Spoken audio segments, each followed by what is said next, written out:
متابعي قناة الكوتش نبيل عسلامة، مرحبا بكم وعيدكم مبروك. كل عام وانتم حيين بألف خير. تونس المغرب إذن في مباراة ودية وانتصار المنتخب المغربي بنتيجة هدفين مقابل صفر. باش نتحدثوا تقريبا على أسباب الهزيمة ونجم نلخصوها في ثلاثة أسباب رئيسية: الحكم، سامي الطرابلسي، وبعض اللاعبين. وخلينا نبدو بالحكم اللي عمل تقريبا كل شيء اليوم باش يربح المنتخب المغربي. جامل المنتخب المغربي كثيرا، فرق المخالفات على مقرب من منطقة 18 متر. كل يعني كونتاكت ضروري أن تكون فما مخالفة المنتخب المغربي. وشفنا حتى الهدف الأول كانت ضربة ركنية غير موجودة، لأنه آخر من لمس الكرة اللاعب أيوب الكعبي. خرجت الكرة ركنية أولى ثم خرجت ركنية ثانية، ومن هنا جاء الهدف الأول. وبطبيعة الحال الهدف الثاني جاء في الدقائق الأخيرة بعد أقصاء علي العابدي، وعلى أثر هجمة معاكسة كما شفتوا. ماناش باش نرموا بطبيعة الحال اللوم الكل على الحكم، رغم أنه هذا يعكس بعض الأشياء، يترجم الكثير من الأشياء. أنه فما سطوة مغربية على الكاف في الآونة الأخيرة، في السنوات الأخيرة، والحكم جامل كثيرا المنتخب المغربي، رغم أن المنتخب المغربي يملك نجوم كبيرة جدا وليس في حاجة للهدايا. ولكن اليوم شفنا المنتخب المغربي عاجز على فك رموز دفاع المنتخب التونسي اللي تميز بصلابة كبيرة برشا. والديوم تاع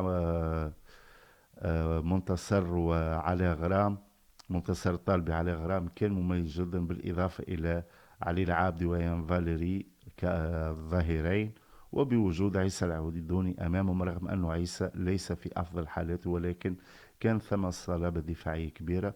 وهذا ما خلى تقريبا أغلب محاولات المنتخب المغربي تكون على أثر كرات ثابتة، اللي كانت أغلبها هدايا من الحكم المالي.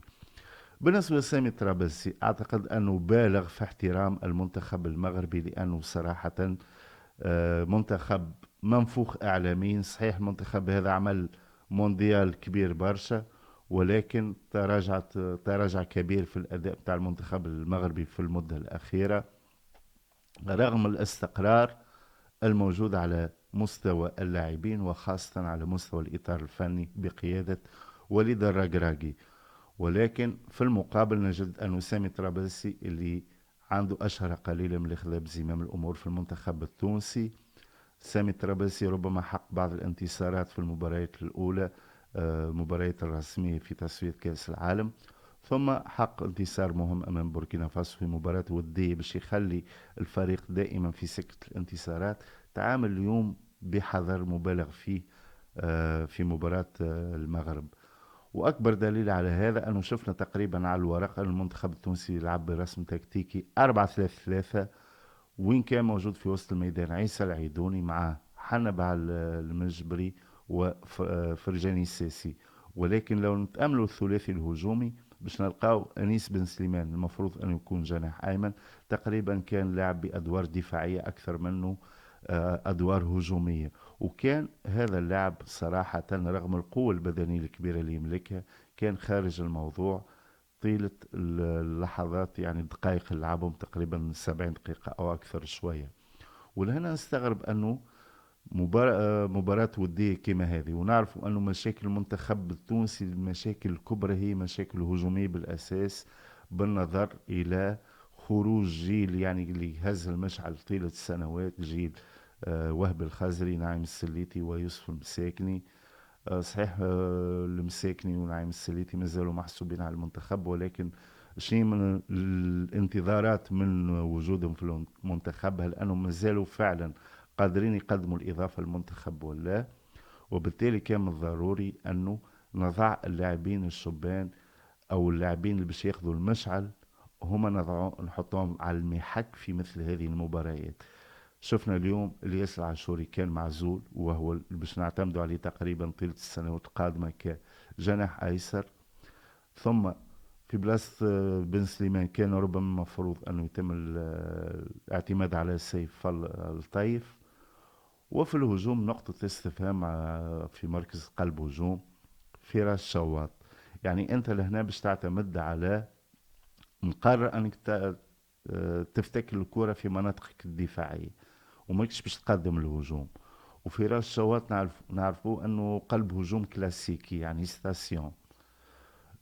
شنو هي الفايدة انك تلعب بقلب هجوم كلاسيكي وانت ماكش معمل على الاستحواذ على الكرة، وماكش معمل انك تلعب عليه هو، ترتكز عليه هو في بناء الهجمات. يعني لهنا ربما كان المفروض انه يبدأ بحازم مستوري اللي يحب الاسباس ويطلب الكرة في ظهر المدافعين، ومن هنا يكون مصدر خطورة كبيرة على المنافسين نتاعو. وبالتالي وقت تعمل زوز اخطاء في الكاستينج نتاعك بدخول انيس بن سليمان وفراس شواط، تكون دخلت تقريبا بتسعة لاعبين فقط، باعتبار انه ثمان لاعبين ما يتمشوش اصلا مع الخطة نتاعك. ثم هل انه بالفعل المنتخب التونسي ضروري انه يلعب بطريقة 4-3-3؟ يعني رغم شح الحلول الهجومية، هل انه من المفروض ان نلعب بطريقة 4-3-3؟ بصراحة اعتقد انه فما فراغ كبير موجود، والمدرب مطالب انه يجد الحلول. صحيح اليوم كنا ناقصين عديد الاسماء، محمد علي بن رمضان لو كان جاء اليوم موجود مع الفريق ربما كان ينجم يقدم اضافة كبيرة، ولكن طبعا التزاماته مع فريق الاهلي المصري،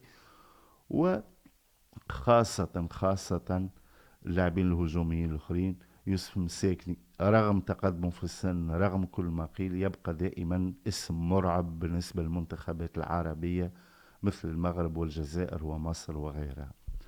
على كل حال، مباراة ودية صبغت بطابع رسمي، وبذلك بالنظر أنه خاصة الأشقاء المغاربة يعني أعطوها قيمة أكثر مما تستحق. وربما هذا راجع للتصريحات اللي عملها فرجاني الساسي وزياد الجزيري، ولكن كانت ربما ردة فعل مغربية مبالغ فيها.